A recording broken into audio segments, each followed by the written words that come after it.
Bonsoir à tous, bienvenue dans le deuxième épisode de Heidelberg Express. Et ce soir, avec moi en invité, j'ai... Luna. Et on va commencer tout de suite avec... Et bon, on va commencer avec les mixtes. Et on va parler du format de la compétition. Et donc, quel est le format, Luna? Il y a 4 poules. Chaque poule est composée de... Il y a 3 poules avec 5 équipes dans chaque poule. Et après, il y a... Une poule avec 6 personnes. Ah, ok. Et du coup, le top 3 de chaque poule, qui se qualifie dans les poules hautes. Il y aura 2 poules hautes, des poules de 6. Donc, on récapitule, les 4 poules, il y en a 3 qui montent en poule haute. Et après, dans les poules hautes, les 2 poules hautes de 6, le top 4 va directement se croiser en quart de finale. Ok. Par rapport à ça, on a du coup les 2 derniers de ces poules hautes qui redescendent avec les 2 premiers des poules basses pour une poule moyenne qui vont faire des quarts de finale de 9 à 16. Et donc, on vous le dit juste parce que c'est important peut-être pour l'équipe de France en fonction de comment ça se passe. Mais dans tous les cas, c'est pas ça qui nous intéresse. Et on va commencer avec la poule A qui est la poule de la mort. Bon, pour la poule A, on a les Pays-Bas qui sont déjà qualifiés. Et après, il y a les États-Unis qui, bien sûr, ils ne posent pas de problème. Ils seront qualifiés, je crois qu'ils seront qualifiés. Ouais, sauf catastrophe. Après, il reste une place. Elle va jouer demain matin entre la France et la Grande-Bretagne. Et la Grande-Bretagne, il y a un match très important pour la France. Et ça se joue à 13h. Et puis, il y a l'inconnu du groupe. Lettonie. On les a pas vus, ils se sont fait exploser contre les États-Unis, on sait même pas si ça veut dire quelque chose. Donc on verra ce qu'ils valent contre la France, mais avant tout ils vont jouer aussi les Pays-Bas et la Grande-Bretagne. Et c'est à ce moment-là qu'ils verront si eux ils peuvent faire quelque chose. Pour le moment on va pas parier sur eux, on sait pas ce qu'ils valent. Poule B. Pour la poule B, on a la Suède qui est déjà qualifiée. Après il y a le Japon qui va aussi passer facilement, sans poser des problèmes. On a aussi la Colombie et le Hong Kong. Demain, on aura un match, mais le niveau de la Colombie en mixte, c'est pas très bon, ça passe pas trop. Que Hong Kong, on les attendait pas trop, mais ils ont été plutôt bons aujourd'hui, donc du coup, ils sont remis un peu dans la course. Et puis il reste une équipe, le Mexique, qui eux, sont juste très faibles. Le Mexique n'a pas les niveaux, donc peut-être la Colombie. Ou alors une erreur d'étape de marque, peut-être. Non, je crois que la Colombie pourrait monter encore un peu. Derrière, il y a eu la poule C, avec 3 équipes au-dessus, 4 peut-être. Il y a l'Allemagne, le Canada qui sont vraiment au-dessus, avec la République tchèque et l'Italie qui eux se jouent demain. Donc pour le moment, la République tchèque sur le papier semble un peu plus forte. À eux de le confirmer. Après, il reste une équipe, c'est la Chine, particulièrement faible. On ne les met pas dans la course. Poule D. Et pour les poules D, on a Singapour, Irlande et Australie. Et Australie a gagné. Les 3 équipes ont gagné, Singapour, Irlande et Australie. Et ce sont l'équipe plus haute. Après, on a l'Espagne. Et l'Espagne a encore une chance. Et après, on a les niveaux plus faibles. On trouve l'Afrique et la Pologne. Afrique du Sud. Afrique du Sud, oui, pardon. C'est et la Pologne qui avait sur le papier une équipe un peu meilleure que ce qu'ils ont montré. Donc ils sont faibles, ils sont plus dans la course. Je vois pas comment ils peuvent se relancer subitement. On glisse sur l'Open, le format est différent. Le format, il y a 2 grosses poules de 9 équipes et le top 4 passe directement en quart de finale. Il n'y a pas de rattrapage, le 5e il est fini, il ne peut plus accéder au top 8. Du coup, on va commencer avec la poule A, il y a 5 équipes qui nous ont plu. Bon, dans la poule A, j'ai remarqué j'ai regardé plusieurs matchs, ce sont des matchs vraiment très, très puissants. Et on a des très bonnes équipes dans cette poule. On trouve la Grande-Bretagne, les États-Unis, le Japon, la Colombie et l'Allemagne. Et il y a aussi, en dessus, il y a Danemark et Autriche. Et vraiment en dessus, on trouve Panama et Taïwan. Du coup, il y a eu 4 résultats aujourd'hui qui comptent vraiment. Il y a le Japon qui a gagné un match 14-11 contre la Colombie. Donc ça va être intéressant, on va retrouver ça plus tard. Il y a l'Allemagne qui a gagné 15-13 d'Autriche, donc c'était un match de rivalité régionale. C'est important parce que du coup l'Allemagne se positionne et garde l'Autriche un cran en dessous. Et surtout l'Allemagne derrière perd contre la Grande-Bretagne 15-12, donc ça leur permet peut-être de gagner sur ce match leur 4ème place. Et puis il y a eu le match de Luna, 15-13. Mon match préféré de toute la journée. J'étais fascinée, les Japonais ont été extraordinaires et ils ont fait plein de choses, ils ont fait des dagues, des défenses, ils sont remontés, c'était vraiment les matchs à voir de la journée. Et du coup, c'était les États-Unis qui gagnent 15-13 contre le Japon avec un seul break d'avance qu'ils ont su garder Ouais. et le point final. Donc finalement, ils ont fait toute la course derrière le Japon avec un point de retard. Ils perdent de 2 points. On peut retrouver vraisemblablement ces équipes en finale. Ouais, et bon, et dans ces matchs, les États-Unis menaient la première mi-temps et après les Japonais ont commencé à remonter jusqu'à être au même niveau que les États-Unis, quoi. C'était extraordinaire. Voilà, il Peut-être faut savoir qu'ici à Heidelberg, on a divisé les terrains en 2 parties. Il y a les terrains nord et les terrains sud. J'ai mis les pieds ce matin au terrain nord pour aller voir l'équipe de France et voir le Japon féminin. Et après, je suis tout de suite parti sur les terrains sud avec John. Et Luna est Moi, restée j'ai sur les resté terrains dans nord. les terrains. Ouais. Donc ça, c'est les poules auxquelles a assisté Luna. Et là, on est sur celles auxquelles j'ai assisté. La poule B, où il y a le Canada et l'Italie qui dégagent une énorme force. Et un peu moins impressionnant, mais au-dessus, il y a la Belgique et l'Australie. Derrière, on a une extrêmement décevante équipe d'Irlande qui était venue en annonçant qu'il voulait faire une demi-finale et qui s'est fait totalement surclasser. Après, on a la Suisse et la Nouvelle-Zélande qui jouent bien, mais qui ne semblent pas en mesure de se qualifier. Et après, on a la Russie et la Chine qui sont pas au niveau, c'est le minimum qu'on peut dire. Il y a eu 2 scores importants. Ouais, il y a 2 scores. On va retenir les scores des Canada contre l'Italie. C'est Canada qui gagne avec 15-13. Après, c'est Canada-Irlande. C'est nouveau Canada qui gagne 15-6. Voilà, en sachant que 15-6 par rapport aux ambitions de l'Irlande, Ouais, c'est pas possible. L'Irlande devrait être à 12-13 points s'ils ont vraiment ces ambitions-là. Ou alors il faut qu'ils se remettent tout de suite la tête à l'endroit et qu'ils revoient leurs objectifs à la Ouais, baisse. ça va être difficile. Pour l'Italie, l'Italie perd énormément de disques en attaque. C'est affligeant à ce niveau-là. Par contre, ils en gagnent tellement en défense que c'est incroyable aussi. Donc c'est incroyable parce qu'on a un niveau qui est très très proche en fait finalement du niveau des adultes, avec une capacité plus grande à générer des turnovers. Ils sont beaucoup plus agressifs, les passes sont moins ajustées et du coup ça fait beaucoup de turns et les matchs sont très ouverts. Donc là pour le moment les match-ups il n'y en a pas beaucoup dans la journée parce qu'il y a encore les gros écarts entre les équipes. Mais on va avoir des matchs qui vont jouer au mental avec énormément de turns et l'équipe qui arrivera à resserrer et à se retrouver ira au bout en fait. Et les 2 poules sont très serrées. Et d'ailleurs on va parler d'une division qui est très intéressante, la division féminine. Bon, pour la division féminine, on va parler du format. Il y a 2 poules. Chaque poule est composée de 6 équipes. Et c'est les 3 premières de chaque poule et ils vont au Power Pool. Et les Power Pool, ça marche comment? La Power Pool, en fait, du coup, il y a une Power Pool à 6 et le top 4 de la Power Pool accède aux demi-finales. Okay. Ça fera 1, 4, 2, 3. Et donc, l'idée pour les équipes actuellement, c'est de se placer dans un top 3. Et du coup, dans la poule A, actuellement, il y a la poule des États-Unis qui est seule au monde, mais derrière, ça bouge. Ouais, et bien, c'est vrai. J'ai regardé un score des États-Unis contre la Suède, je crois que c'était 15-0. Et après, il y a l'Allemagne, la Colombie, la Nouvelle-Zélande, plutôt au même niveau. Et la Belgique et la Suisse un peu en dessus.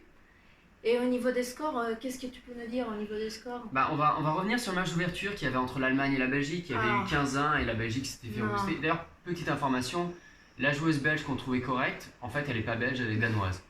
Pour l'anecdote, la meilleure joueuse qu'ils ont, en fait, n'est pas du tout du pays. C'est celle qui a mis le point. Du coup, l'Allemagne qui a mis 15-1 à la Belgique a pris aujourd'hui 15-3 contre les États-Unis. Et ils y sont arrivés en mode on va vraiment les gêner, on va essayer de proposer du jeu. Et c'est vrai qu'ils n'ont pas existé, ils ont bégayé un jeu offensif gêné avec des passes approximatives et des longues passes défendues par des joueuses plus petites. On n'a pas revu le même visage de l'Allemagne, c'est plutôt les États-Unis qui les ont gênés plus que l'Allemagne qui a été faible. Mais du coup, l'Allemagne n'a pas réussi à jouer. Il y a eu un match serré seulement dans toute la poule, c'est là où j'étais aujourd'hui. C'est la Colombie qui gagne la Nouvelle-Zélande, 15-11. On a pas mal de rotation côté colombien, mais on a déjà 2 joueuses dans toute la division féminine qui sont au-dessus du lot, les 2 sœurs Cardenas, qui déjà dans les statistiques se distinguent. Mais pour le moment, elles jouent un peu en marchant. D'accord. Elles n'accélèrent pas, elles ne forcent pas leur talent. Ouais, je crois que c'est le début du tournoi parce que j'ai regardé aussi les scores. Et Colombie-Suède, et c'était 7... C'est la Suisse. Ah, c'est la Suisse. C'est pas la Suède. Ah, pardon. Et c'était 15-7. Oui, alors que les Suisses, juste avant, c'était pris une énorme déculottée face à... C'était 0-15 contre les États-Unis. C'était eux. Oui, oui, puis elles étaient pas fortes. Ouais. Et du coup, ouais, ça monte. Ouais, je crois que le niveau des Colombie n'est pas au top. Il s'attend encore à Hmm. être. Ouais. Non, ben, Au- elles vont monter de toute façon, ouais, pour le vous moment elles montez les niveaux, s'économisent. mais Elles ouais, savent de toute c'est façon ça. qu'elles n'ont pas dans les jambes de quoi tenir toute la compétition à ce Ouais. rythme-là. Elles savent également qu'elles se livrent beaucoup et qu'elles se font mal en tombant. On les verra plus tard. En attendant, elles se placent et elles seront dans leur top 3 normalement sans problème. Elles ont battu la Nouvelle-Zélande, il ne reste plus que l'Allemagne à battre pour être deuxième. Euh, Et pour les Anecdote poules, intéressante, pourquoi la Nouvelle-Zélande est si forte. La Nouvelle-Zélande avait prévu de venir avec 3 équipes, Open, Women, Mixte, et ils ont démantelé l'équipe mixte pour mettre leurs meilleurs éléments en Open et en Women pour ambition de faire top 7 dans les deux divisions plutôt que de venir avec, avec 3 équipes moyennes. Voilà, donc là, ils viennent avec un contingent de joueurs qui est moins important, donc on forme moins de joueurs. Par contre, on a 2 équipes qui sont ambitieuses plutôt que 3 équipes qui n'en ont pas. Voilà, donc à surveiller comment ça fonctionne. Au niveau de l'attitude, c'est pas mal. Et on va surtout maintenant placer sur la poule B, donc les terrains où était Luna. ouais. Et bon, sur la poule B, on trouve le Japon, et Canada, Italie, Grande-Bretagne et Australie. Et bon, l'Irlande, c'était au-dessus du niveau. Et j'ai regardé les matchs Irlande contre Grande-Bretagne. Les Irlandais tenaient les premières mi-temps, mais après ils sont lâchés. Et donc, c'est Grande-Bretagne qui a remporté le match. Ce match il est important parce qu'il a eu lieu à Limerick en mars. Il a eu lieu 2 fois. Il a eu lieu le samedi en poule, où l'Irlande avait gagné très largement sans vent. Et il a eu lieu le dimanche en demi-finale, où la Grande-Bretagne, qui est des Écossaises, a gagné à l'Universe Point à Limerick. Donc l'Irlande, en préparation, est en train de baisser son niveau, malgré le fait qu'il a hype avec 3 joueuses championnes d'Europe la semaine dernière. Elles n'arrivent pas à trouver leur rythme et leur place dans l'équipe, elles n'arrivent pas à jouer juste. Donc actuellement, ils ont des bonnes joueuses qui ne fonctionnent pas dans l'équipe et qui sortent d'une super semaine et qui sont peut-être au bout du rouleau ou alors qui n'arrivent pas à redescendre un niveau. Et ça paye pas du tout, mais du coup c'est trop tard pour l'Irlande, ils n'auront même pas le temps de se relever. Et derrière, il y a eu le Japon qui a joué contre le Canada J'ai pas regardé les matchs. et qui a gagné à l'Universe Point 15-14. Ah, mais c'est toi qui as regardé les matchs. Non, pas celui-là, moi le Japon je les ai regardés Ah. contre l'Irlande. Non, il y a la journaliste d'Ultiwar qui est venue me parler de ce match-là justement avec un match à stratégie à couteau tiré et le Japon qui en fait par sa puissance collective et son rouleau compresseur est venu battre justement le Canada. Sur ce que j'ai vu face à l'Irlande, le Japon en fait laisse jouer en individuel, vous laisse progresser et au fur et à mesure que vous approchez en fait de leur zone, il y a un espèce d'étranglement qui se fait sur le positionnement défensif et qui enferme la joueuse qui est en possession du disque. Et en fait, petit à petit, elle se voit, plus elle s'approche de la zone, plus ses options se restreignent. Et à la fin, on arrive à des aberrations où l'Irlande, à 3 mètres de la zone, pour réussir à sortir, il devait faire des swings pas de 3, 4, 5 mètres, mais des swings de 15 mètres, reculer de 15 mètres pour swinger peut-être de 3, 4 mètres. Et du coup, les Japonaises les laissaient avancer un peu, mais dès qu'elles avançaient, elles étaient obligées d'aller chercher du reflux en derrière pour essayer de se sortir. Donc c'est très intéressant comme défense, j'aimerais beaucoup avoir une analyse vidéo. Mais il n'y a aucune joueuse individuellement qui sort du lot pour le Japon actuellement. Ouais. Peut-être une handleuse, mais c'est surtout au niveau de l'étranglement défensif. Elle bloque totalement le jeu de l'adversaire. Tu as peut-être vu l'Australie ou l'Italie? Ouais, j'ai vu Australie avec Grande-Bretagne. C'était un match très intéressant et bah, la plupart des matchs étaient serrés. Et je crois un break d'un côté, un break de l'autre côté. Mais après, c'est la Grande-Bretagne qui a remporté le match. Ouais, et pas mal de dives. C'était un super bon match. Il y avait beaucoup de pluie, beaucoup de vent. Et ouais, pas mal de dives de deux côtés. C'était un bon match à voir. Ouais. C'était mon premier match de la journée, un effort. Et il y a eu un match dont on va pas mal parler, c'est Italie-Australie qui était attendu par beaucoup de personnes au niveau du score et qui n'a pas eu match puisque l'Italie avait une énorme tollée à l'Australie et les Australiennes ne comprennent pas, l'Italie comprend pas trop non plus, mais il y a des matchs comme ça où tout réussit et en face il n'y a rien qui va. Et ben c'est arrivé aujourd'hui pour l'Italie et du coup pour le moment ça impressionne pas mal. On va voir ce que ça donne. On va glisser sur un autre sujet, il y a des Game Advisors ici, on n'a pas l'habitude d'en voir. Ouais, on avait Et on a hier. une table de marque avec du pouvoir. On n'a pas aussi l'habitude de voir ça, puisque la table de marque, c'est ce que fait Luna toute la journée. Ouais, je suis scorekeeper. Il y a un rythme. Ouais, ben. Ouais, normalement, les débuts du match jusqu'à la fin des matchs est suivi du bureau. Donc, le début du match, c'est un effort. Tout le monde commence un effort. Et, ouais, et, ouais, on fait les appels 15, et 1 minute, 1 minute 15. Ce qu'il Ouais, faut savoir, c'est que c'est. quand vous assistez au match, vous entendez le scorekeeper siffler à peu près toutes les 15 ou 30 secondes. Il indique le temps de jeu de l'attaque, le temps de Ouais, jeu de la défense, il indique toutes ces informations. C'est basique, mais on les entend beaucoup mieux qu'à Georg, on les entend sur toutes les compétitions internationales. Mais là, ça se rajoute aux informations données par le Game Advisor, qui est là, qui dit offense, defense, qui donne des informations, qui donne des consignes. Au moment où il y a l'engagement, il indique les offside. Il indique l'offside. On l'accepte ou on l'accepte pas. ouais, C'est-à-dire que 9 offside sur 10 ne sont pas appelés par l'équipe d'en face. Mais parfois, comme il y a eu aujourd'hui entre, c'était les Suisses contre l'Australie, au moment où ça commence à compter, les Suisses en avaient marre d'avoir les Australiens qui prenaient 10 mètres d'avance, et on commençait à chaque fois qu'il y avait ce signe par les Game Advisor à appeler systématiquement l'offside. Et du coup, il n'y a pas de justification de oui, vous l'avez vu, vous l'avez pas vu. Non, l'offside il est vu. Le problème pour moi qu'on voit tout de suite, c'est la déresponsabilisation un peu des joueurs qui sont ouais. censés connaître les règles. Ouais, par exemple, il y avait des joueurs qui me demandaient d'interférer dans les matchs, de dire, mais regarde, ils n'ont pas encore sorti une poule. Mais moi, c'est pas moi, c'est leur match. Moi, c'est juste, écoutez, et il faut jouer, mais moi, je ne peux pas interférer. Et c'est aussi important, on doit aussi siffler. Quand il y a une faute et 45 secondes après n'est pas contesté, on siffle pour dire ok, vous n'avez pas reçu le lieu, il faut contester et c'est tout. Et bah, pour moi, c'est important, ça aide à que les jeux, ouais, à ne pas prolonger les débats. Et moi, je trouve le rôle des scorekeepers est très intéressant. Aussi, ben, nous, on doit aussi marquer les assistances et les points. Qui a marqué l'assistance, qui a fait les points. Et bah, c'est aussi important pour les joueurs d'avoir leurs statistiques. Moi, j'aimerais bien avoir les statistiques. Et puis, et puis finalement, ça permet de garder le rythme du match et de ne pas avoir une équipe qui perd du temps ou un mauvais ressenti. Parfois, on a des équipes qui vous disent oui, vous prenez beaucoup de temps entre les points et on a l'impression que c'est faux. Là, on le sait, c'est sifflé, c'est pas sifflé. Au niveau du Game Advisor, je vais revenir un petit peu dessus.